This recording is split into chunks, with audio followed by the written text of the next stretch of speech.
गौतमी नाम की बहुत तपस्विनी माई थी, उसके एक ही लाला था और जंगल में भारी तपस्या में रत थी।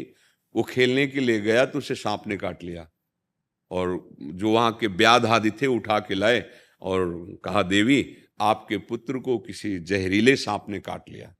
तो बहुत मंत्रवेत्ता थी, तुरंत मंत्र उच्चारण किया और सांप सामने आया, और दैवी शक्ति संपन्न थी।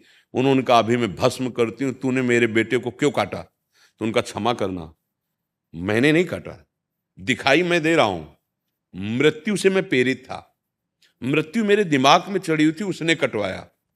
सांप वहीं बैठा है। मृत्यु का आकर्षण, ये महाभारत में भगवान श्री कृष्ण द्वैपायन व्यास देव जी के द्वारा रचित है। मृत्यु का आवाहन किया, मृत्युदेव आए, बोले मैं तुम्हें भस्म कर दूंगी, मेरे बेटे को सांप से प्रेरित करके कटवाया। बोले क्षमा कीजिए, मैं काल से प्रेरित था, मेरा कोई दोष नहीं, काल की आज्ञा से मैंने ऐसा किया है, काल को आकर्षित किया। काल ने कहा बोलने की जरूरत नहीं है, तुम्हारे बेटे के कर्म से मैं प्रेरित था, इसी अवस्था में इसको ये दंड मिलना था कर्म का, इसलिए मेरे से प्रेरित मृत्यु, मृत्यु से प्रेरित सांप, और सांप, समझ रहे ना, को न काहू के सुख दुख कर दाता। जैसे कोई कह देता है ना कि हमारे ऊपर कुछ करवा दिया किसी ने, सच्ची मानना, अगर तुम्हारा कर्म तुम्हें दंड देने के लिए उद्यत हो गया है तो तुम्हारे भ्रम आ जाएगा कि भूत चढ़ गया, किसी ने कुछ कर। हम आपको सच्ची कहते हैं, अगर आपका कर्म दंड देने की क्षमता में वाला नहीं है तो चाहे जितना तंत्र मंत्र कोई कर ले, कुछ नहीं होगा आपके ऊपर।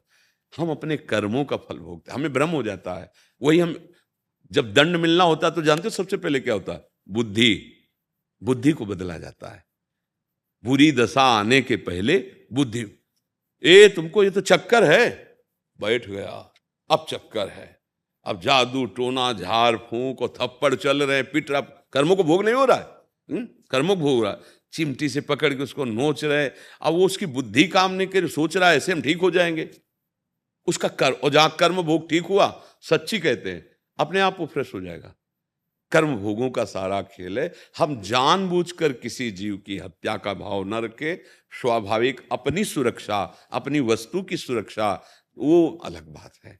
अगर हम जानबूझ के, जैसे पहला शब्द निकला दुश्मन, फिर वो गलत हो जाएगा, ऐसा जी।